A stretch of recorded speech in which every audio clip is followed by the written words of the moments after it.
Saludos, espero que estés bien.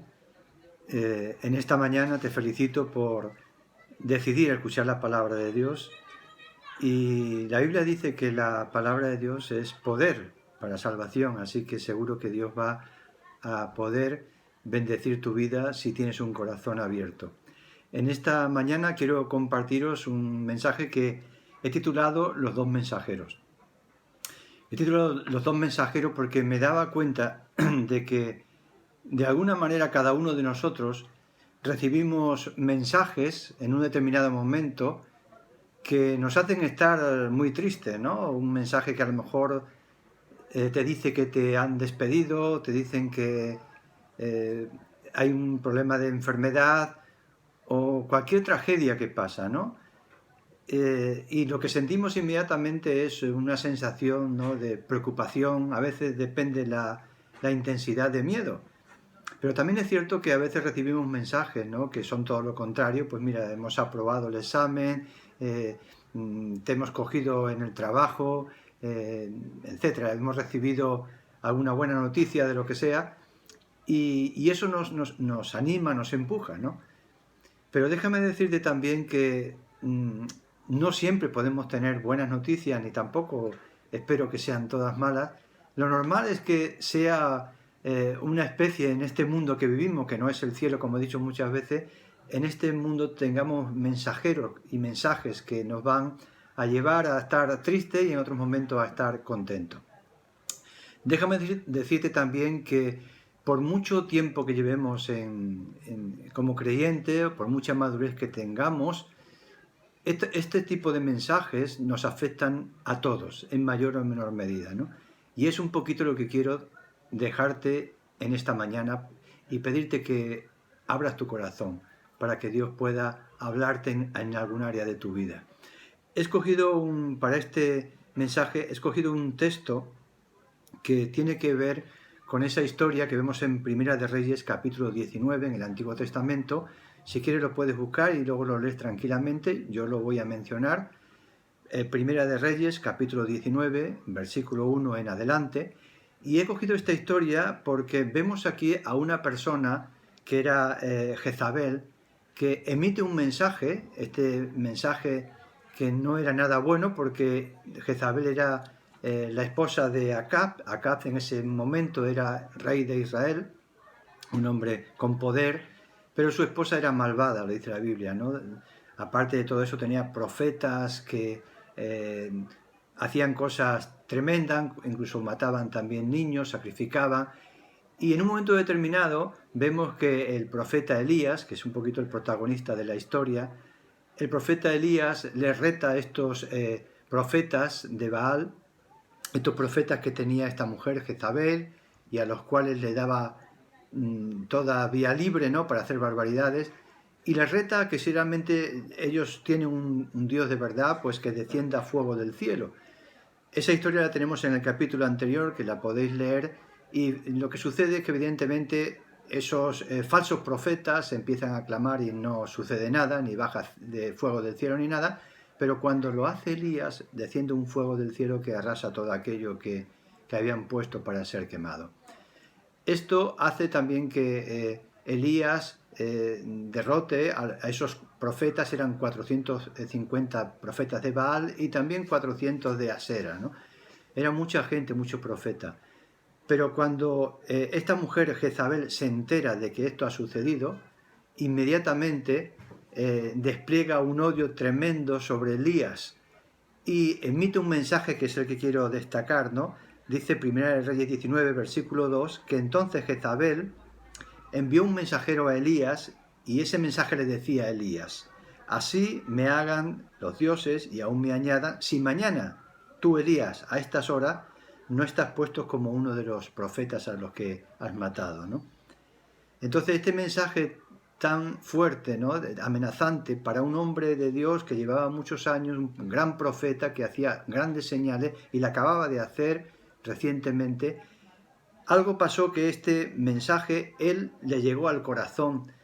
Y dice que inmediatamente de recibir este mensaje, viendo que él estaba en peligro, el versículo 3 dice que se levantó y se fue a salvar su vida y se fue a a Beerseba, que está en Judá, y dejó allí a su criado, pero él siguió por un camino por el desierto, ¿no? Y dice en la Biblia que se sentó debajo de un árbol deseando morirse. Incluso le pidió a Dios que le quitara la vida. Fijaros el impacto de este mensaje tan negativo que había calado en el corazón de Elías en ese momento. El impacto de un mensaje, lo fuerte que puede ser y lo destructivo que puede ser en una vida. Y si le pasó a Elías, nos puede pasar, por supuesto, a cualquiera de nosotros, o tal vez nos está pasando a cualquiera de nosotros, ¿no? Pero inmediatamente vemos en el versículo 5 que cuando él está en esa situación, dice la Biblia que Dios envía un ángel, el ángel de Dios. Hay quien lo simboliza, el ángel de Dios, como una teofanía, como Jesucristo, como una aparición de Jesucristo en el Antiguo Testamento, y ese ángel le da otro mensaje, le dice: levántate y come. Dice la Biblia que él se levantó, comió, volvió a descansar, y otra vez el ángel vuelve por segunda vez y le dice a Elías: levántate y come, porque te queda largo camino. Así que Elías se levanta fortalecido hasta Oreb, que es un lugar muy alejado de donde estaba, en la zona del Sinaí, y dice que a pesar de todo eso, de ese mensaje del ángel, Elías estaba tan afectado que dice que se metió en una cueva, y en esa cueva pues él se escondía de alguna manera, ¿no? Así que el ángel le vuelve a decir, Dios le vuelve a decir: sal fuera. Y a pesar de eso, Elías no reacciona todavía.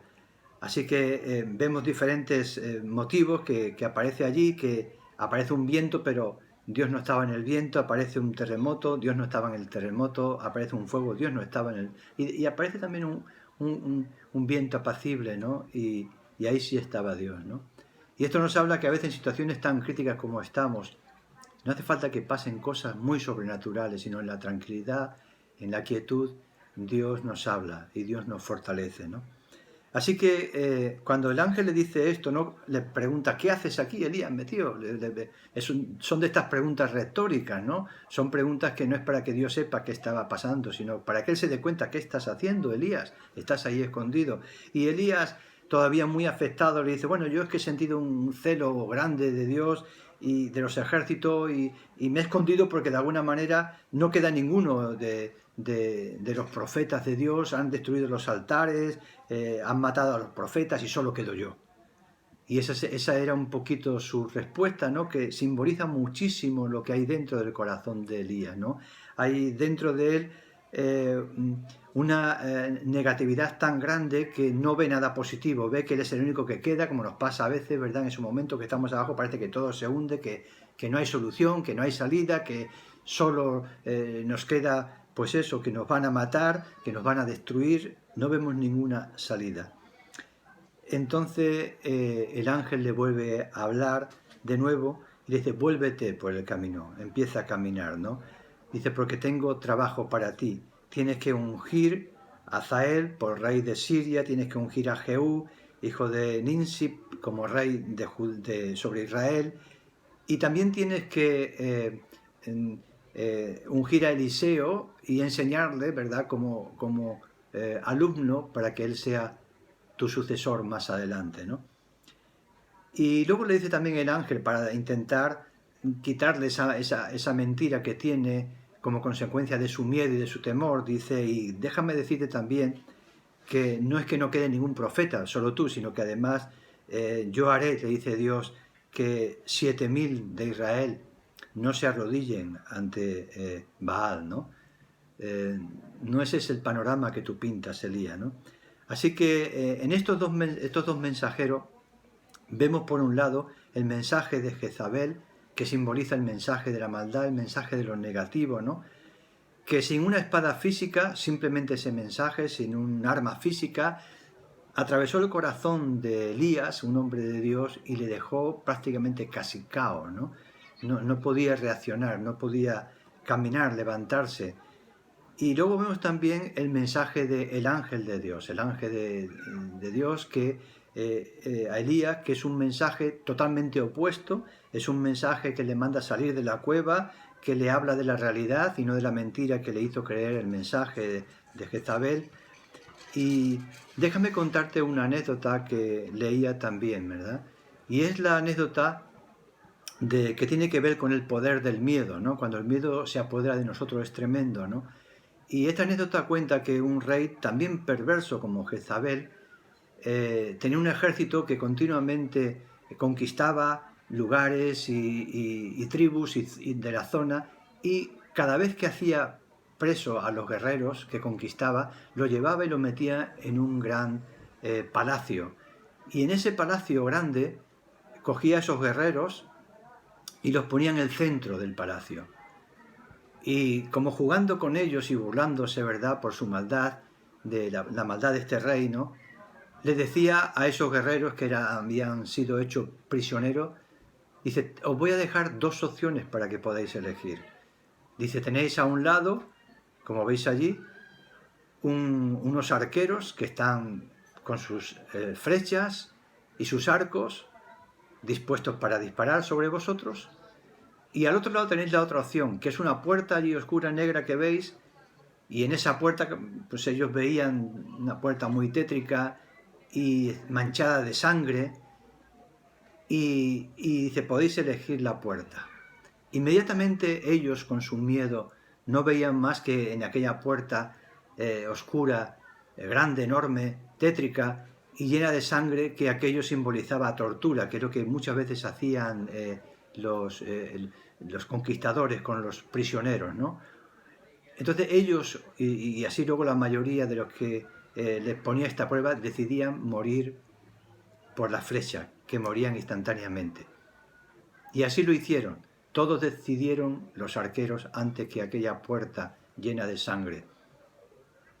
Más adelante, ya cuando pasó el tiempo y acabó la guerra en aquella zona, ya no volvió a hacer eso porque acabó la guerra, ese rey, un día paseando por allí por el palacio, se encontró con uno de los de la guardia que él tenía de confianza, y ese guardián, con mucho respeto, con mucho miedo, porque no sabía cómo iba a reaccionar, le preguntó a ese rey, dice, tengo una duda, rey, no se ofenda, pero quiero preguntarle algo, porque siempre me he preguntado qué hay detrás de aquella puerta grande, oscura y llena de sangre. Y el rey estaba de buen humor y le contestó, pues mira, si quieres que te diga la verdad, detrás de aquella puerta, que es la que todos niegan, cuando todos vienen, eligen morir con los arqueros, detrás de aquella puerta hay algo que tú mismo lo puedes ver y puedes abrirla. Así que este hombre, sirviente de él, se acercó a la puerta, empujó la puerta y se dio cuenta que nada más empujar la puerta empezó a entrar una luz. Y conforme la abría, esa luz era más intensa y daba lugar a una especie de patio grande de jardín, que al fondo se veían montañas, el sol, y era un lugar fabuloso. Y él se quedó sorprendido, ¿no? Y el rey, que jugaba con aquellos prisioneros atrás, ¿verdad?, le decía, bueno, que es así, que la gente prefería morir antes que enfrentarse a lo desconocido por el miedo, ¿no? De alguna manera esto tiene una enseñanza, y es una enseñanza que hay que entenderla en aquella época. En aquella época era normal que los guerreros conquistados decidieran esto. Tenemos también ejemplo en Hechos de los Apóstoles, capítulo 16, cuando Pablo es encarcelado con Silas en Filipo, y dice que hubo un terremoto en Hechos de los Apóstoles, primer siglo, estamos hablando, estos son hechos reales, ya no es la historia del rey, hechos reales. Dice que ese terremoto hizo que los presos se les cayeran las puertas de la cárcel y las cadenas se cayeron de sus manos. Y entonces dice la Biblia que el carcelero que estaba cuidando y siendo responsable de esos presos, viendo que los presos se quedaban libres y podían escapar, dice que sacó su espada para matarse. Eso lo tenemos allí en Hechos 16, versículos 25, 26 al 28. Pero Pablo en ese momento le dice, no hagas esto, no te mates, porque nosotros no nos vamos a marchar de aquí. Luego Pablo defendió de forma legal o por otros medios, no se escaparon. Como consecuencia, este carcelero que que se quería matar, no solamente no se mató y salvó su vida, sino que además dice que entregó su vida a Jesucristo, él y toda su casa, y se bautizó y se hizo creyente, ¿no? Entonces, esto nos enseña, ¿no?, que esos dos mensajes, ¿no?, el mensaje del miedo es un mensaje que nos lleva a tomar decisiones equivocadas. Y me paraba a pensar, ¿no?, ¿qué aportaría estos dos mensajes a esos soldados que habían decidido morir con las flechas, ¿no?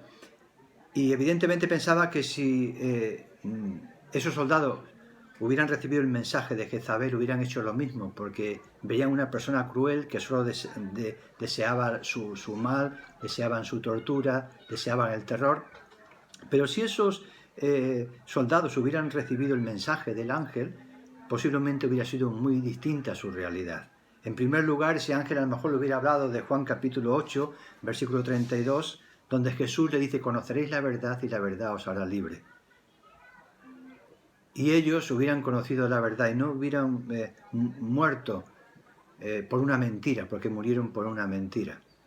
Posiblemente también si hubieran escuchado el mensaje del ángel de Dios, ¿no?, hubieran escuchado ese mensaje que tenemos en Juan capítulo 10, donde dice: yo soy la puerta. Jesús dice: yo soy la puerta, el que por mí entrare será salvo, entrará y saldrá y hallará pastos, ¿no? Posiblemente el ángel hubiera hablado de este texto. Y a lo mejor posiblemente si hubieran escuchado el mensaje del ángel, también le hubiera dicho a estos soldados presos en Apocalipsis capítulo 19, ¿no?, versículo 11, que dice que en ese texto dice que había un caballo blanco en Apocalipsis, que es una profecía, y estaba montado sobre él una persona que ponía fiel y verdadero. Y dice que esta persona estaba vestida de una ropa blanca, pero que estaba teñida en sangre.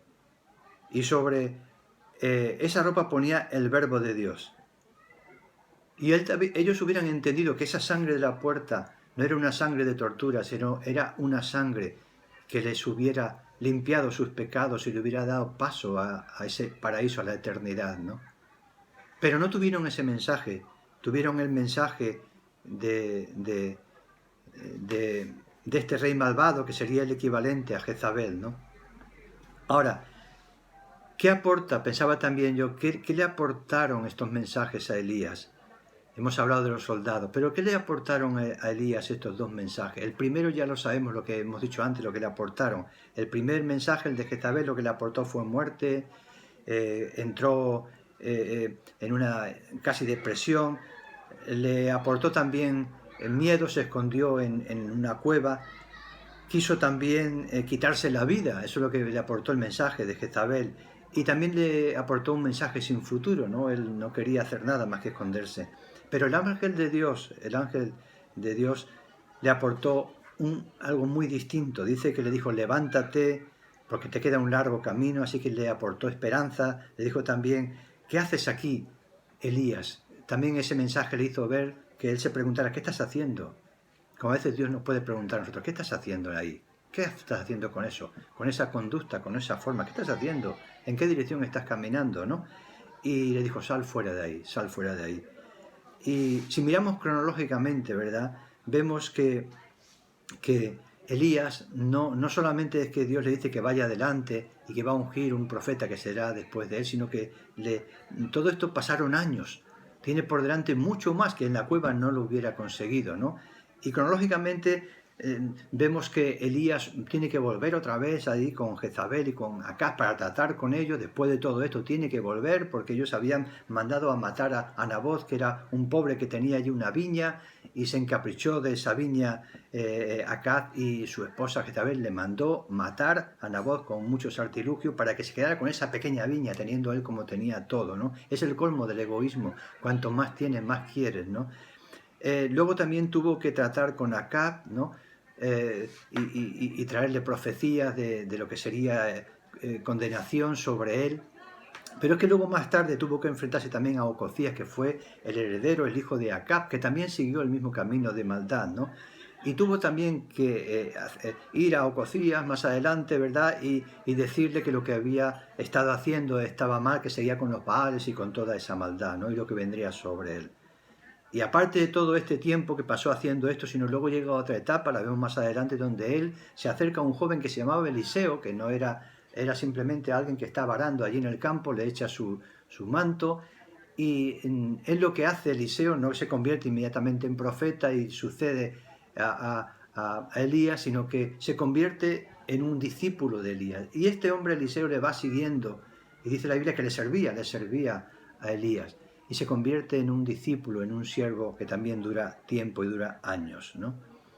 Así que quiero decirte que no subestimes, ¿no?, cuando en medio de la dificultad muy adversa, el mensaje de Dios puede ser un mensaje que no solamente te fortalezca, sino que además supere todas las expectativas que ni siquiera él se pensaba, Elías, que podía suceder. Él pensaba que se acababa todo, ¿no? Así que tenemos que tener mucho cuidado con qué mensaje anidamos en nuestra mente y en nuestro corazón, porque existen estos dos mensajes, sigue existiendo el mensaje de Jezabel y el mensaje de Dios sigue existiendo. Y déjame contarte una anécdota que es un hecho real, ¿no? No hace mucho, hace cosa como un mes o así, estábamos descansando ya por la noche y oímos un ruido en el balcón como graznido de un pájaro un poquito fuerte, ¿no? Y luego ya salimos y nos acercamos a un armario, ¿no? Y en ese armario tenemos unas canastas de plástico que guardamos cosas, y esas canastas deberían tener tapadera, pero las tapaderas se perdieron y estaban sin tapadera. Así que se había metido una tórtola o una paloma, se había metido dentro de una de esas cajas de plástico y estaba ahí como intentando hacer un nido. Esto ya sabemos cómo funciona porque tenemos árboles delante, y en esos árboles delante en otras ocasiones han venido las palomas y se han hecho nidos, sabemos cómo funciona. Pero él se había metido allí, no sé si sería por el confinamiento, él se metió allí en esa caja, ¿no? Entonces, con un palo al tocar la caja, inmediatamente salió corriendo y se marchó. Se salió corriendo esa paloma que se había metido allí, ¿no? Así que esto nos enseña muchas cosas, ¿no? Nos enseña lo que también dice un proverbio chino, que alguna vez lo hemos comentado. Dice, no puedes evitar que los pájaros de la preocupación, ¿verdad?, vuelen sobre tu cabeza, pero sí puedes evitar que hagan nido en tu cabeza. Y no pudimos evitar porque estaba vacía la caja, si hubiera estado cerrada no hubiera sucedido. No pudimos evitar que ese pájaro se metiera allí, pero sí pudimos evitar, porque fue inmediatamente que allí él hiciera su nido. Él salió volando inmediatamente cuando nos vio y al tocar la caja, ¿no? Así que muchas veces, ¿verdad?, cuando llegamos a situaciones que nuestra mente está saturada y está dañada, no es tanto porque ha sucedido que un pájaro se ha acercado o ha querido anidar, o que un mensaje de Jezabel ha venido a nuestra mente, es porque le hemos dejado anidar. Y sabemos cómo funciona un nido porque lo hemos visto aquí, ¿verdad?, en esos árboles que tenemos delante. Un nido no aparece de golpe, un nido primero aparece con la paloma que se acerca para ver qué pasa. Así funciona, ¿no? Inmediatamente esa paloma ve ahí esa cruz que puede haber entre las ramas, ¿no?, que se cruzan, no ponen el nido en cualquier sitio, y luego posteriormente empieza a traer una rama, luego trae otra, luego trae otra. No llama a Amazon para que le traiga un nido prefabricado y lo monte rápidamente, sino que va rama a ramita, una y otra y otra. Es increíble la paciencia que tiene, y de esa manera se forma un nido. Y después del nido viene lo que son los huevos, y después de los huevos vienen nuevos crías, ¿no?, etcétera, etcétera. Y esto, aplicado a la vida espiritual, nos enseña que tenemos que ser muy prudentes. No, esos pensamientos que hacen el nido dentro de nuestro corazón no aparecen de golpe. Son pensamientos que se arraigan dentro de nosotros, ¿verdad?, cuando lo hemos dejado 1 hora, 2 horas, un día y otro día, y empieza a hacerse grande, a hacerse fuerte, ¿no? Así que quiero acabar y recordarte, ¿no?, que es importante, que recordemos que un mensaje en nuestra vida puede derrotarnos o puede levantarnos. Quiero recordarte, ¿verdad?, que siguen existiendo esos dos mensajes. El mensaje de Jezabel y el mensaje de Dios. Y hay una frase que me gusta de C.S. Lewis, dice: cuando a todas las cosas le damos el mismo valor, perdemos el valor de las cosas. Quiero decirte, no le des el mismo valor al mensaje de Jezabel que al mensaje de Dios. Aunque el mensaje de Jezabel te imprima miedo, te imprima temor, no es más poderoso por eso. Es poderoso si tú dejas que anide dentro de ti. Quiero animarte a que te arraigues en el mensaje de Dios, su palabra, porque el mensaje de Dios es su palabra, es la Biblia. Cuando tú lees la Biblia es el mensaje de Dios, ¿no? Y quiero terminar también con esta otra frase, ¿no? Para que podamos estar protegidos en medio también de la tormenta, ¿no? Y es una frase que me gusta, ¿no? Y esa frase dice que no hay lugar más alto donde podamos estar más protegidos que a los pies de Jesús. No se trata de saber mucho, de conocer mucho, no se trata de hacer grandes milagros, como decía Elías, que también fue tocado por ese mensaje y fue vulnerable. Se trata de que nosotros estemos a los pies de Jesús, y a los pies de Jesús llevemos nuestros problemas, nuestros temores, nuestros miedos. Y te puede sorprender lo que puede hacer el poder de Dios, la palabra de Dios, más de lo que tú esperas. Quiero dejarte con este mensaje de esperanza. Revisa y pregúntate como Dios le preguntó a Elías: ¿qué estás haciendo? ¿Dónde estás? Sal de ese lugar y empieza a caminar, porque Dios tiene cosas para ti. No lo que estás viendo, muchas más cosas para ti, como la tenía para Elías. Espero que Dios te bendiga y que tengas muchos mensajes buenos, pero si los tienes malos, no dejes que aniden en tu cabeza, como esos pájaros que lo querían hacer aquí en la terraza. Dios te bendiga, un fuerte abrazo.